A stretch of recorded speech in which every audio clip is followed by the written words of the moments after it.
Amados irmãos e irmãs, paz e bem.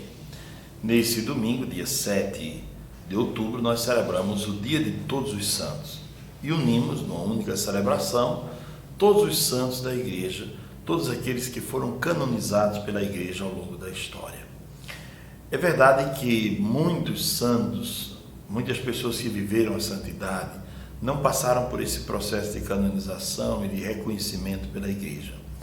Portanto, se nós temos quase 20 mil santos canonizados, mas você me perguntar quantos santos existem no céu, é claro que não dá para dizer.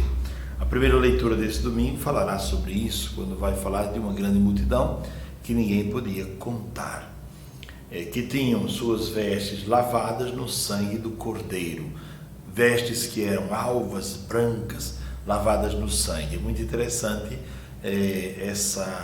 esse modo de contemplar os santos, quer dizer, pessoas que lavaram sua vida no sangue do Cordeiro, um sangue que não mancha e não suja, mas um sangue que lava, como se fosse um solvente que tira todo tipo de mancha, que tira tudo aquilo que possa estar manchando e sujando a pessoa. Portanto, neste domingo nós celebramos uma única celebração, todos estes canonizados pela Igreja. Quem é o santo? O santo é, em primeiro lugar, alguém que viveu unido a Cristo de maneira muito íntima. É alguém que soube mergulhar na santidade de Cristo, porque Deus é o santo por excelência e nós participamos da santidade de Deus.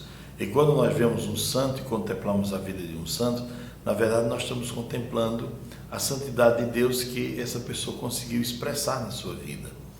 Ela tomou um ponto do Evangelho, ou dois, e ela conseguiu expressar na sua vida. Por exemplo, Madre Teresa de Calcutá, o amor aos pobres, o cuidado com o ser humano, a vida de oração, pronto. Tomou esses pontos e viveu de maneira muito profunda estes pontos. Pois bem, o texto para hoje é Mateus capítulo 5, versículos de 1 a 12. Naquele tempo, vendo Jesus as multidões, subiu ao monte e sentou-se. Os discípulos se aproximaram e Jesus começou a ensiná-los. Bem-aventurados os pobres em espírito, porque deles é o reino dos céus. Bem-aventurados os aflitos, porque serão consolados. Bem-aventurados os mansos, porque possuirão a terra. Bem-aventurados os que têm fome e sede de justiça, porque serão saciados. Bem-aventurados os misericordiosos, porque alcançarão misericórdia. Bem-aventurados os puros de coração, porque verão a Deus. Bem-aventurados os que promovem a paz, porque serão chamados filhos de Deus. Bem-aventurados os que são perseguidos por causa da justiça, porque deles é o reino dos céus. Bem-aventurados sois vós quando vos injuriarem e perseguirem, e mentindo disserem todo tipo de mal contra vós por causa de mim. Alegrai-vos e exultai, porque será grande a vossa recompensa nos céus. Palavra da salvação, glória a vós, Senhor. Nós estamos diante de um texto muito conhecido, o texto das bem-aventuranças. O texto começa dizendo que Jesus subiu a montanha, subiu ao monte, para dizer que esse conteúdo que vai ser ensinado agora, ele só pode ser aprendido, ele só pode ser acolhido por pessoas que estiverem acima da planície. A planície é o lugar onde acontecem as coisas do dia a dia. O monte é o lugar onde o homem se encontra com Deus, lugar onde o homem consegue voar mais alto, ver a sua natureza para a qual foi criado. Foi criado para a eternidade, não é? Então é no monte que o homem compreende estas coisas. Jesus sentou-se, porque era assim que os mestres antigos ensinavam, sentados. É a posição do mestre que ensina. No início da igreja também, os padres e os bispos pregavam sentados. Ainda hoje, se alguém quiser pregar sentado, não há um problema sobre isso, não é? Pregamos de pé por uma questão didática e tudo mais. Jesus pregou sentado, porque era assim que os mestres faziam na antiguidade. Os discípulos se aproximaram e ele começou a ensiná-los sobre as bem-aventuranças. Qual é o caminho das bem-aventuranças? Não é só um caminho de santidade, mas é um caminho de felicidade, quem viver conforme esse caminho, quem conseguir viver esse caminho, vai encontrar felicidade, vai ser feliz neste mundo. Então Jesus nos oferece um caminho muito seguro, como se fosse para atravessar um riacho. Ele nos oferece aqui 8 pedras, onde nós podemos pisar para atravessar bem o riacho e, saindo do outro lado, sairmos seguros. Ele é o bem-aventurado por excelência, primeira coisa. Se olharmos para Jesus, veremos que ele, na vida dele, soube viver essas bem-aventuranças. Bem-aventurados os pobres em espírito, eu diria que corresponde aqui à liberdade interior. Não significa não ter nada, viver na pobreza, viver no sofrimento. Mas bem-aventurados os pobres em espírito significa dizer bem-aventurado aquele que vive neste mundo sem se apegar às coisas, vivendo entre as coisas que passam, abraçando aquelas que não passam. Essa é a primeira bem-aventurança. É bem-aventurado o homem que é livre, que não se deixa escravizar pelas coisas. Há pessoas que possuem coisas, outras pessoas são possuídas pelas coisas. Então Jesus fala dessa relação do homem com as coisas criadas. Bem-aventurado é o pobre em espírito, porque dele é o reino dos céus. Depois ele continua, ele mesmo também viveu essa aflição. Bem-aventurados os aflitos, porque serão consolados. Naquele momento do Monte das Oliveiras, o Pai envia anjos para consolar Jesus. Bem-aventurados os mansos, porque possuirão a terra. A mansidão, que não significa estar apático diante da vida, mas significa acolher a vida e tratar os problemas sem usar violência, sem acreditar que a força seja a saída para os nossos problemas, o uso da força seja a saída para os nossos problemas.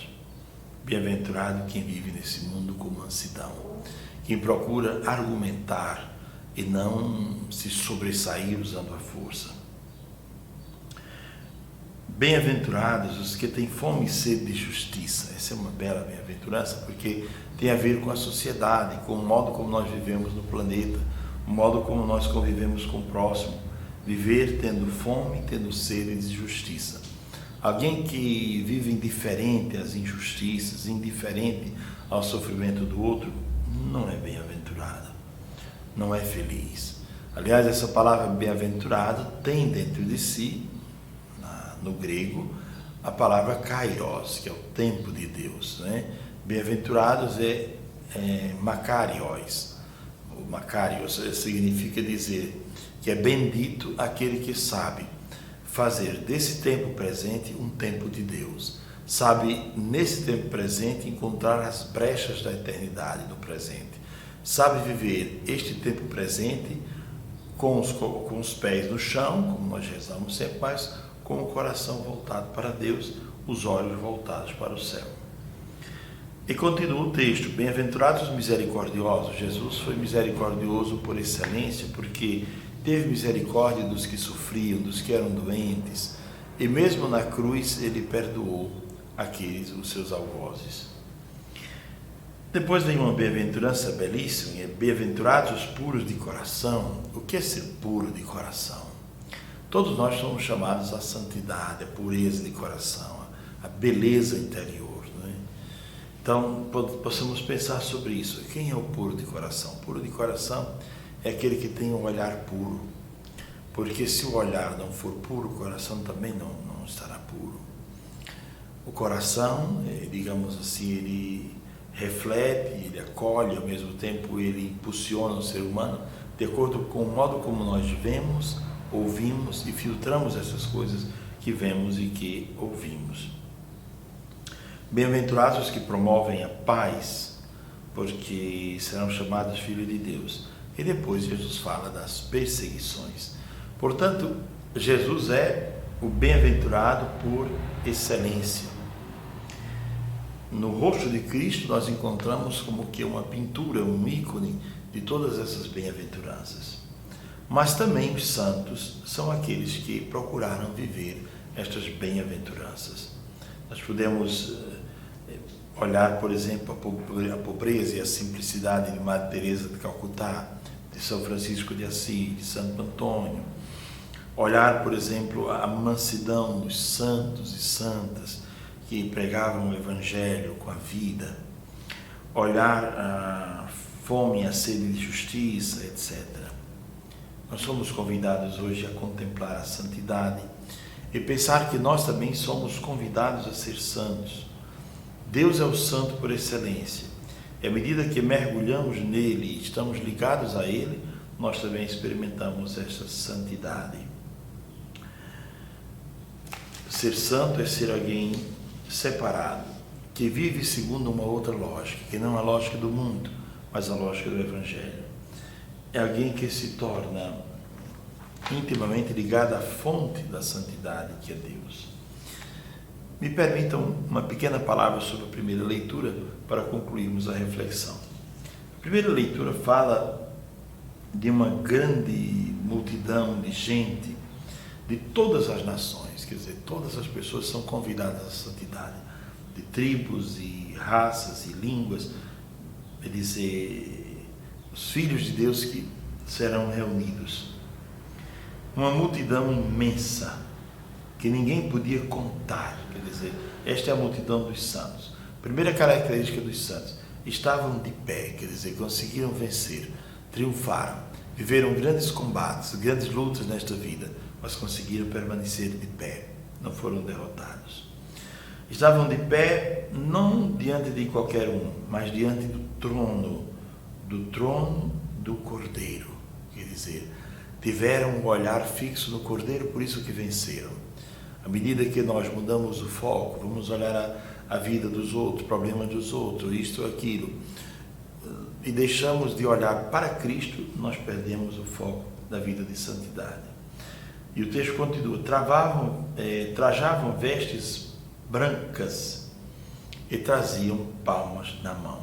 As vestes brancas como sinal de pureza, de santidade, e a palma na mão, que era assim como a coroa que era colocada na cabeça, era sinal de vitória, não é? Então trazeram a palma na mão como sinal de que saíram vitoriosos dos grandes combates travados contra o mundo e contra as estruturas de pecado. Quem são esses? Alguém perguntou. Estes são os que vieram da grande tribulação, das grandes perseguições. Lavaram e alvejaram suas roupas no sangue do Cordeiro, um sangue que lava e que purifica. Amados irmãos e irmãs, o caminho da santidade, que é também o caminho da felicidade, é o caminho, digamos assim, da contramão do mundo. Quem são os bem-aventurados para o mundo atual? Quem são os felizes? Quem são aqueles que são imitados? Quem são aqueles que são postos em pedestais como se fossem figuras que conseguiram chegar ao topo, ao máximo, e que precisam ser imitados? Vejamos quem o mundo idolatra. Vejamos quem são aqueles que estão colocados como modelo de vida. Você quer alcançar felicidade? Venha até aqui. Suba até este patamar. Mas isto é felicidade mesmo? Bem-aventurados, felizes, aqueles que vivem em conformidade com o Evangelho. Macarios, quer dizer, bem-aventurados aqueles que sabem, vivendo no tempo presente, dar a todas as coisas que faz um sabor de eternidade. Desejo a todos um ótimo domingo. Abençoe-vos o Deus Todo-Poderoso, Pai, Filho e Espírito Santo. Amém. Lembre sempre, eu, você, todos nós somos chamados à santidade. Não devemos só contemplar a santidade de Deus e a santidade desses homens e mulheres que viveram mergulhados no Evangelho, mas devemos pensar, se eles foram santos, eu também posso ser. Grande abraço a todos, Deus nos abençoe sempre.